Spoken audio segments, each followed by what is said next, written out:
Welcome to the Paradigm Shift, episode 165, with a very special guest.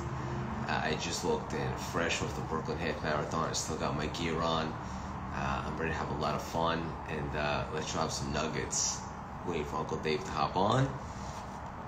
Joe, see you, and then we're going to bring on Dr. Laura in just a moment, and we're going to get this party started. And personally, I could not be more pumped for this. Grab a coffee, grab a journal, and let's have some fun. Yes?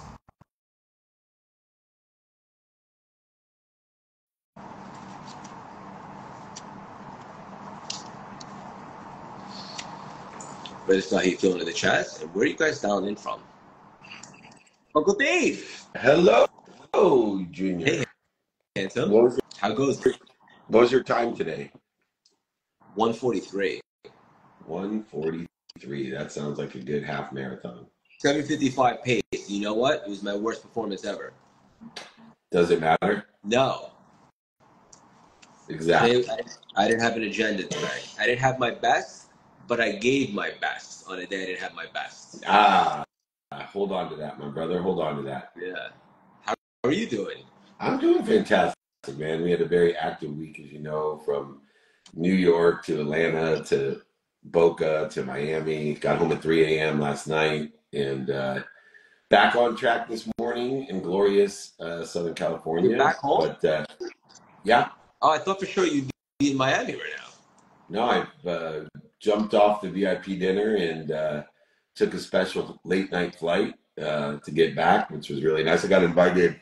I was so tempted to stay, but my non-negotiables of family and all the things that I have, I got invited with Gary and A-Rod and those guys to meet them after the VIP dinner. But I made the right choice and prioritized the family and the weekend and everything going on. So blessed. I will tell you, one of the great takeaways from the whole week, whether it be New York, Atlanta, or Miami, people were asking me about how and what I did to help Craig Siegel, because he's everywhere doing such a great job and people love you, and could I help them like I helped you? And I said, I can only help those people that understand my new golden rule. And I think it's applicable to you over these years. As we're in episode 165.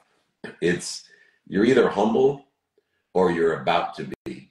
And you, when I met you, were about to be humble, and now you're humble. So to see you finish a race and say to me that was not my best performance, but I did my best, is probably a greater accomplishment than how much your brand has grown and what a great coach and leader you are. So I just want to congratulate you, and I want to thank you especially for making me look good. Thank you.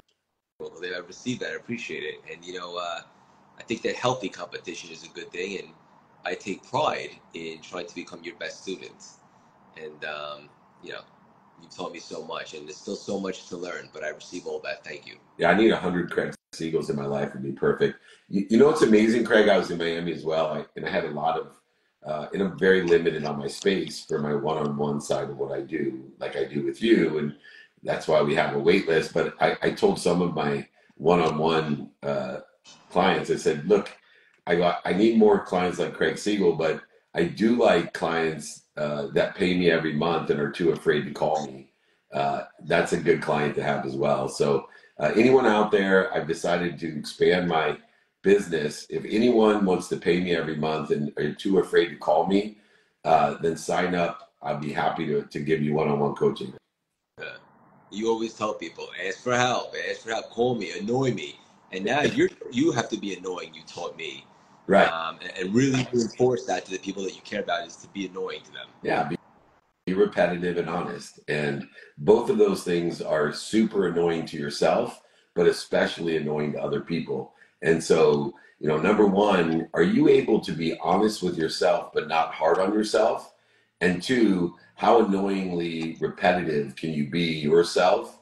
And then also, how honest can you be with others, and how annoyingly repetitive can you be to others? Because that's how the conscious continuum retains, sustains, and grows. Beautifully said, as usual. We're going to bring on Dr. Laura, but first I have one question for you. I asked one a little bit similar at your VIP dinner, which was phenomenal, by the way, this week in New York. It seems to just triple in size every time.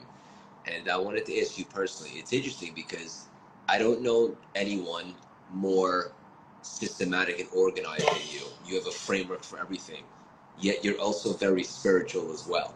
So how do you create a union of the frameworks and also being organized, but also marrying that with the spirituality in business? It's time, believe it or not, and I talk about 90% of the exponential outcomes come from the framework, 10% comes from the variance. And understanding how much time am I going to spend in the variance, how much time am I going to spend in consistent behavior in what I'm committed to doing every single day. And faith and spirituality are something for me that I'm committed to spending and paying attention and giving intention to every day. See, intention has the reconciliation of pragmatic framework, and pragmatic framework works best in what we do and say, but spirituality or energy works in what we think, feel, and believe. And so as we look to put intention into the activities, paid for, unpaid for, sleep, planned and unplanned, if we understand that we have to merge the pragmatic frameworks of what we're doing and saying with the energetic field that we exist in, a unified system, abundant, infinite in thought, then we have to also be aware of what we're thinking, believing, and feeling alongside of the pragmatic framework. And so for me, that's what I teach and help people reconcile. But there is that nuance that most people can't do, which is commit to do something every single day. And those non-negotiables are counterintuitive, counter human nature. But I believe the variance part is what inspires us to be able to be disciplined for a minimum amount of time and a minimum amount of prioritized non-negotiable activities like sleep, family, finance, faith, fitness, whatever else you want to add into your value system. I love it, but you're not the most beautiful human on the screen right now anymore, Dave. I'm never the smartest. I'm never the smartest, and definitely not the most beautiful anywhere. Dr. Laura, good afternoon. How are you? How are you? We're super excited to have you. Where are you dialing in from? LA. Well, actually, Manhattan. Yeah. For some reason, it's cutting out a little bit. It is? Can you hear me now? It's a little better. Okay. Maybe I'm too far from my phone. Lovely technological snapshots. Yeah. If tell me it doesn't get better, I'll put my earphones in. Okay. First of all, welcome. We're super pumped for this episode. For all of our audience and community, if you're not familiar, do a deep dive, play catch up. I think what's most valuable today is we should have an unbelievable conversation. We just dive in. You ready for us? We're always ready, yeah. The cool part about you is there's so many different cool wealths of knowledge that you speak about. So I'm going to ask a few. One that I think will be really applicable for today is you talk about some ways that we can actually become closer to our partners. I thought that was so profound and beautiful. Maybe you could unpack a couple here this morning. Yeah. Yeah. I was just saying to someone the other day, choose a person to have a relationship. You have to really, in the real world, choose someone to build a relationship. It's cutting out a little bit again. There it is? Yeah. Ooh. All right, hold on. Let me put in my minor setback. Minor setback. Always something. Relevant. Yeah, Dr. Laura, we just have to tell you that you're more impactful, is this better? Intelligent. Yeah, it's better, but you're more impactful and intelligent every third word than Craig and I with every word combined. So even if you didn't have the earphones, it'd work. Don't worry. All right, well, tell me if it cuts out again. I think it's, speaking of spirituality, I have this thing, and I think it's because I run at such a high frequency. Technology always fritzes out in weird ways around me. So I'm always hopeful that it won't, but it sounds like it's working okay. So what I was saying is that you really need to choose in an ideal world. And, you want to choose someone who you can build a relationship with, not have a relationship with, because what brings you closer, and what you're referring to, Craig, I think is something I posted recently, but it's about, yes, being curious about your partner, seeking out, hobby, getting interested in what they're interested in, not that you take it on as your own, but that you're curious about it, looking for things that you can appreciate about them, wearing that lens of appreciation and sharing it with them. There are other things, give them, especially in longer term relationships. I have found that if I can get couples to give each other 5 genuine expressions of appreciation a day, spend at least, most couples don't spend more than 15 minutes a week talking about things other than the logistics of their lives. So if you can even just spend 30 minutes a week with no technology other than music, talking and hanging out and kissing and cuddling and just, I'm not even talking about sex, just bonding about and talking about things that don't include the logistics of your lives. And you are giving each other maybe a 10-second kiss every day and a 30-second hug every day, which for a lot of people feels like a long time. If you just do those things, appreciation, 30 minutes of quality time, 10-second kiss, 30-second hug, and you go on like maybe a weekly date night and at least a yearly getaway together without the kids, that's different than a family trip. I'm talking about a vacation. All of that starts to really feed your relationship. But I think first and foremost in your day-to-day life, you have the only way that really, when people say, what should I be looking for? You can make your list as long as you want. We could talk about what should be on the list. But the number one thing is like, is this person open to learning? Are they open to growing? Are they curious? Because those are the kinds of qualities you're going to need to sustain the relationship for the long term and grow together. Yeah, beautifully said. I have a weird question for Dave on that topic. Dave, you often talk about what your wife needs and what your mom wants to hear from you. I'm just curious, as a man, what do you need from your wife? What do you want to hear or see? Well, I've been married 27 years, and I am more in love with my wife today than in 4th grade when she skateboarded by my house, and I knew that was the girl for me. Unfortunately, she hated me till I was about 27. But divine time, what I need from my wife is the same thing. It's a minimum amount of time every day.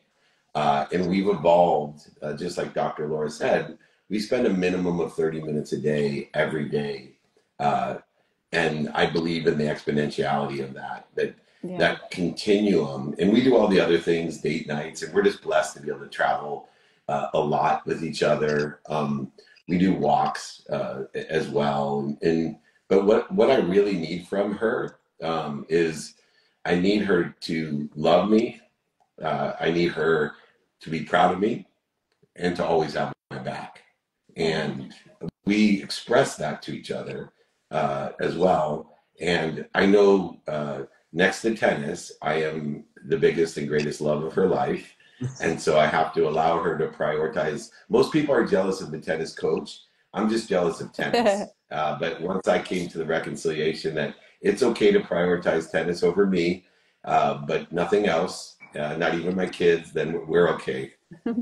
Yeah, beautiful answer. Because Laura, men and women kind of want different things from each other in the relationship, right? Yeah, I mean, I've always tried to be careful about generalizing. I like to think, yes, there are some things that maybe have to do with our DNA and how we evolved, maybe have to do with how we're conditioned. But, you touched on a few of them. Feeling appreciated is very typically something that guys, express appreciation, attaboys, that you're doing a good job, even for things you're supposed to be doing, like taking out the trash or whatever. And lots, listening. Yeah. And lots of physical affection is really important. Like women typically achieve a sense of emotional intimacy and connection through quality time, sharing, feeling that emotional connection.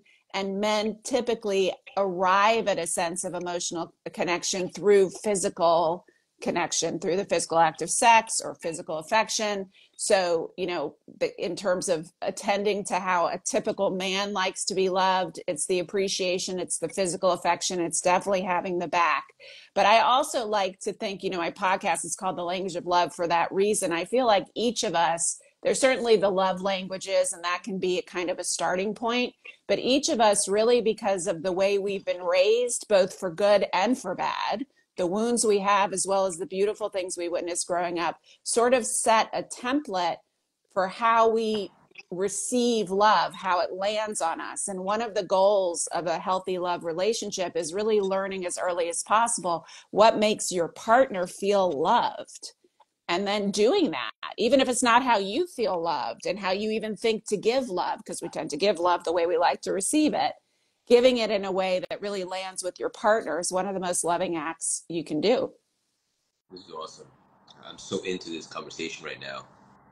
We're going to switch gears for a second. Like I said, so many things to talk about. Another thing that you talk about often is healing. Yeah. And you said something I thought was really beautiful and also very powerful and helpful, is that healing can't really take place until we surrender. Is that right? Yeah. Do tell. Well, I think what I find, and I've unfortunately been learning this firsthand, thrown into the fire when I lost my son, my 16-year-old, 3 years ago, to accidental fentanyl poisoning. That's a child loss is one of the deepest, widest, impossible losses. So I certainly had my share of them. And as a therapist of almost 30 years, I've been, working with people through grief. I know how to handle that. But really, and I've always said this, but I've learned it on steroids the past 3 years, that you can't go over, around, or under pain. And it doesn't matter whether it's grief or any kind of trauma, any kind of depression, anxiety. Our tendency is to tap it away, positive think it away, eat it away, drink it away, exercise it away, something just not to feel the pain, which is such a natural instinct. I mean, who the hell wants to feel pain? But the only way you can ever be free and not have that, devil at the door that you're constantly pushing away or numbing out or pushing down is to surrender to it and to actually go all the way into the belly of the beast and let yourself, ideally with support, but let yourself feel all of it.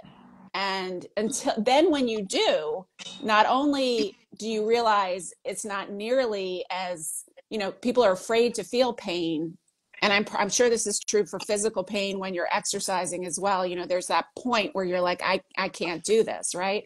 So we're all afraid of that pain. And we think if I surrender to it, there will be no bottom. I will never come out of this. But in fact, the opposite is true. That when you allow yourself to really be with that which you're unwilling to feel, not only does it set you free, but it doesn't take that long to feel it in the moment. I'm not saying you cry for 20 minutes and you're healed, but in the moment, you let yourself go all the way into the pain. You cry, you scream, you beat the crap out of a bunch of pillows, you stomp on the ground, you rage, you do whatever needs to come through and come out. And it's like the pressure valve has released and you're calmer and you're clearer. So that's one thing I mean by surrender, but also surrendering to like, I'm really fucked up right now. Like things are really messed up and I feel really bad and I'm struggling and I'm not going to try to pretend everything's fine. And I'm not going to pretend to the world that everything is insta perfect. And I don't have to display it for the world to see, but I'm going to go on into my healing and surrender to the truth of what is rather than hiding from it. First of all, love you. Thank you for your beautiful vulnerability. Dave, in frequency or what? Absolutely. And I'm so sorry and thankful for your loss and the illumination and humility we were talking about. There's two types of people: humble people, and those people that are about to be. And understanding pain exists at all times. And being able to process that and to experience it. There's a partner to pain that I like to, in a positive way as well, ask people for the sake of what, and allowing our purpose to be greater than the pain, so the pain can still be there and we can surrender to the pain, but as well as focusing on the purpose to be greater than that pain. And then we're able to, whether it's physical, spiritually, emotionally, deal with pain. If our purpose is greater, that relationship is counterintuitive. anti-human nature, as you know better than I do. But, it's so interesting for me because not only genetically and energetically have I inherited trauma as every human being, had childhood trauma and life trauma that has created pain. But I have found faith in my pain. Yeah, for sure. That's And, where grace is. That's where grace is discovered for almost all of us, is in the pain. yeah, and I try to simplify that faith for people because I hate to have separation or interference by dogmatic, religious, Right. philosophical, theoretical, or even dogmatic spiritual beliefs. I've seen people create separation. Uh, but I just think that simple philosophy, when pain is an outcome that we don't understand or know. And in order, when we don't understand or know anything or it can't be proved, then we have to lean on something bigger than us that is omniscient and all powerful and loves us more than our moms. Yeah. And a lot of times we seek logic and wisdom, and surrendering includes faith. Yes, it And does. I'm coaching an individual, pretty world famous speaker and coach, and he's so faithful. He said something to me, David. We were driving in Miami, and he said, David, and we had to make a flight, and he said, David, the GPS is telling me to go right here, but my intuition and my faith is telling me to go left. Beautiful. What would you do? And I said, I'm relying on you because I don't have that intuition. I don't have that awareness in this situation. So I'm relying, my intuition says, trust you. And he went left. Now, I will tell you that if I was by myself and I had intuition to go left when I'm trying to make a flight, even though my GPS says to go right, I would go right. Yeah. And it was a test of my own Yeah. faith. I was glad I even had enough faith to surrender to his intuition. Yeah. And somehow he got me to the airport faster than the GPS said so. But there are just these tiny and huge incidences. And I also just, before Craig, I hand it back over, on the fentanyl side, it's real. I have so many friends. 300 a day. Accidental fentanyl deaths. And I have three daughters, 25, 22, and 19. Yeah. And unfortunately for me, I had a problem with drugs and alcohol. I never had to go to rehab, but it was ironic when Warren Moon, my business partner, said, do you ever notice all your friends are in rehab? Hint. And I almost, it's crazy because I would have been so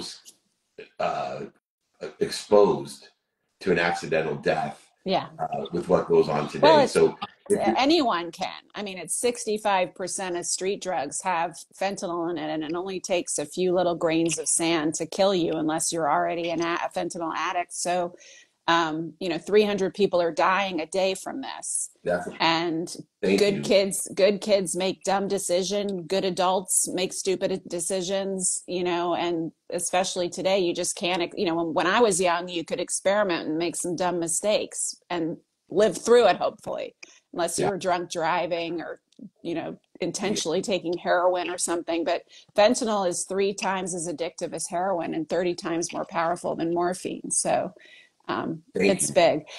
Yeah. I wanted to bring that up so people just aren't aware. Yeah. And sometimes, especially as parents, we're not aware too late. And it's a conversation that you have with your children about choices and say, it's your life and they're your choices. It's one early on in their lives I had about heroin. I said, hey, if you want to experiment with heroin, that's your decision, but let me explain what I know about it. So at least if you experience, you're mitigating or you have your own timing and risk tolerance of your life. It's your life.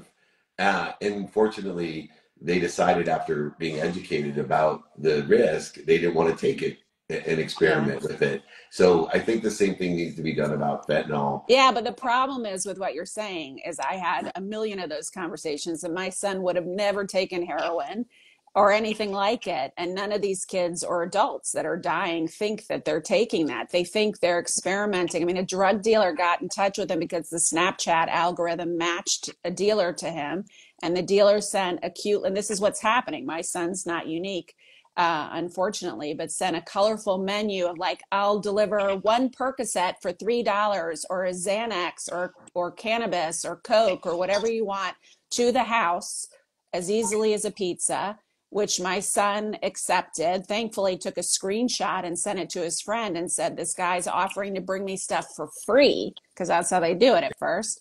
And so he accepted it because he was curious. He took a Percocet or Xanax or something that he thought he was experimenting with. He thought he knew not to take anything that was going to addict him or anything, frequently, even if he took a Xanax or Percocet, that could be a dangerous, slippery slope. And he was curious, sheltering at home during the pandemic, bored out of his mind. And he decided to try something and it killed him. So it's not even enough to talk to your kids about drugs right. and the risk of addiction anymore, because, it's they death. can't even, it's death. Yeah. Yeah. Anyway, we're digressing. I mean, we're not really digressing off of grief, but it's important. And I do want to just say one thing, because I love what you said about finding purpose. And I 100% agree.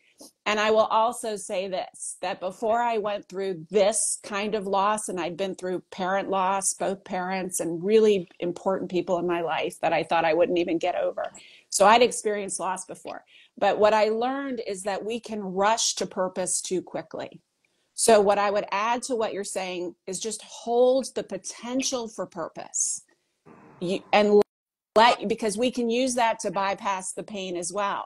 Oh, I'm going to make a foundation and I'm going to help all the other kids, and I'm going to go out there and then I'm still just not feeling my feelings, right? So we can use purpose as a way to bypass and not be with our feelings as well. But purpose is definitely the place where grace is found ultimately. So just hold the potential for purpose while you surrender. And then as you surrender, the purpose becomes very clearly revealed. I love that. Same. And I just want to say, before we land the plane, on one final nugget, Dave, thank you so much again for your vulnerability. And it's just, yeah, and I love also what you said about, like, I'm not really that okay right now. Yeah. Right. And I know that I'll be all right at some point, but I'm going through some shit right now. Yeah. And there's something so beautiful. I think she said she's fucked up. I do curse. Sorry. All good. Jack Canfield always says only the most intelligent people curse. Oh, Don't be good, afraid because I curse a Yeah, lot. good. My wife does too, so I'm just not that intelligent. Well, I love it, and it's just it's relatable. And we'll end up with this final nugget. So you all kind of different gears. You talk about getting really clear on what you want, Laura, and do not settle for less. How important? Yeah, we get so caught up in what we want. He or she or they have to have. They check all of my boxes. That's what you'll hear. They check all my boxes. I'm always curious what those boxes are, but they're not. But they're willing to settle. So someone checks all their boxes in the way they look and their job and their behavior and whatever and how their lifestyle, but they aren't showing up for you. They aren't consistent. When someone is into you and wants to and is capable of really showing up for you and honoring you, and they want you, there isn't a question. This is what I try to keep saying to people. There is no question. When someone is really into you and they are capable of sustaining a healthy relationship, you do not have to guess. You do not have to settle for breadcrumbs. You do not have to settle for inconsistent behavior. But so much of us have been, so many of us have been so traumatized in our childhoods or traumatized in love that we don't even know what to expect. We don't even know that exists. Or we're so scared of being alone, or we so believe we don't really deserve it that we're willing to settle for a situationship when we desperately want a real relationship. We're willing to settle for friends with benefits in hopes that maybe that person will change their mind eventually and see us as someone who's got relationship potential. That's a recipe for disaster and just for further traumatizing yourself and demeaning your self-worth and continuing the cycle. And another relative point to that, Dr. Laura, is we'll never overachieve our own self-image, and our own self-image will dictate that settling. Absolutely. The three daughters from 25 to 22 to 19, I only focus in on their self-image, knowing that the greater their self-image, the higher the standard they'll have of others around them. And I do also, Dr. Laura, before we let you go, I do a bunch of, my offices and training center is in SoFi Stadium, very close to Manhattan Beach. And I'd love to invite you, as we have them, not obligate you, but invite you to come. And we have an extraordinary group of people that would love to meet you and to hear from you and ask questions of you. So thank you. And this is one of my favorites of the 165 in the thousands of interviews that I'm blessed to do. So what a pleasure it is to be a part of this. And thank you, Mr. Siegel, the marathoner, for putting this together. Yeah, I agree. And Dr. Laura, thank you so much for joining us. How can our communities that are here that will catch replay, what's the best way for them to support you, and what are you most excited about right now? I'm launching a bunch of things, but I have a bunch of courses on my website. You can go to drlauraberman.com. You can follow me on all the places at Dr. Laura Berman. You can listen to my podcast, Language of Love. I'm going to come on your podcast, I think, next week. That's right. Is it? Sometime soon. That's right. So, Dave's happy too. Good. Yes. Yeah, I have plenty of podcasts, over 1,800 episodes of one alone. But we have TV shows, etc. Thank you. Dave, Craigie, take us home with what you're up to and one final nugget. Yeah. For me, please just email me if you need any help, david@dmeltzer.com, books, guides, exercises, training, blah, blah, blah. But super excited. I don't know if you saw yesterday.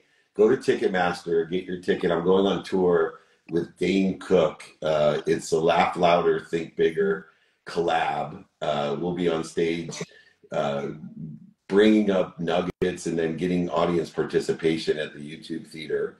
And we'll have about 3,200 people there.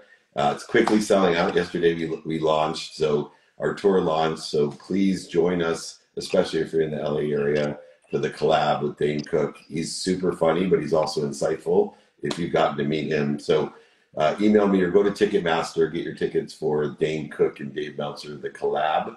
And I'm just living in gratitude, so blessed to be here on a journey with extraordinary people at extraordinary frequency. And my nugget, once again, is where I started. I love this nugget. I heard it on the road this week. You know, you're either humbled or you're about to be. Yeah. Talk. This was also really special. Laura, thank you so much for everything today. Of course. To continue all the things, and I hope you both have an awesome weekend. I love you guys. Much love. Love you. Thank you, Dr. Laura. Thank you. Thank you, Bye. Craig. Bye, guys. Have a good weekend. What a dynamite episode. Episode 165 in the books. Came right in from the Brooklyn Half Marathon for that unbelievable conversation. Very insightful. Dr. Laura's beautiful soul, vulnerable, raw, nuggets galore. Definitely check out everything she got going on. Uncle Dave, thank you as always. The most consistent cat there is. 165 weeks in a row. That's a long time if you think about it. And just a beautiful thing. No matter where we are, traveling, this, that, marathons, we always make time to show up and hopefully provide some value and give you guys a ton of nuggets to chew on with the intent that it will elevate your vibration, your frequency, and your life. And this conversation did that for me. So I love you guys. If you guys want to join the texting community, you can text 917-634-3796, totally free. Text the word Brooklyn. So I know you heard it here for the Brooklyn Half Marathon. And I love you guys. Check out Dr. Laura, Uncle Dave. Just have an unbelievable weekend. Let's begin to challenge our limitations. Let's not settle for less than what we're clear on. And let's exercise more spirituality. Let's really build a connection with whatever it is that you feel connected to. And awaken our desires as well. And I love you guys. So there's that. Have a great rest of the weekend. Toodles.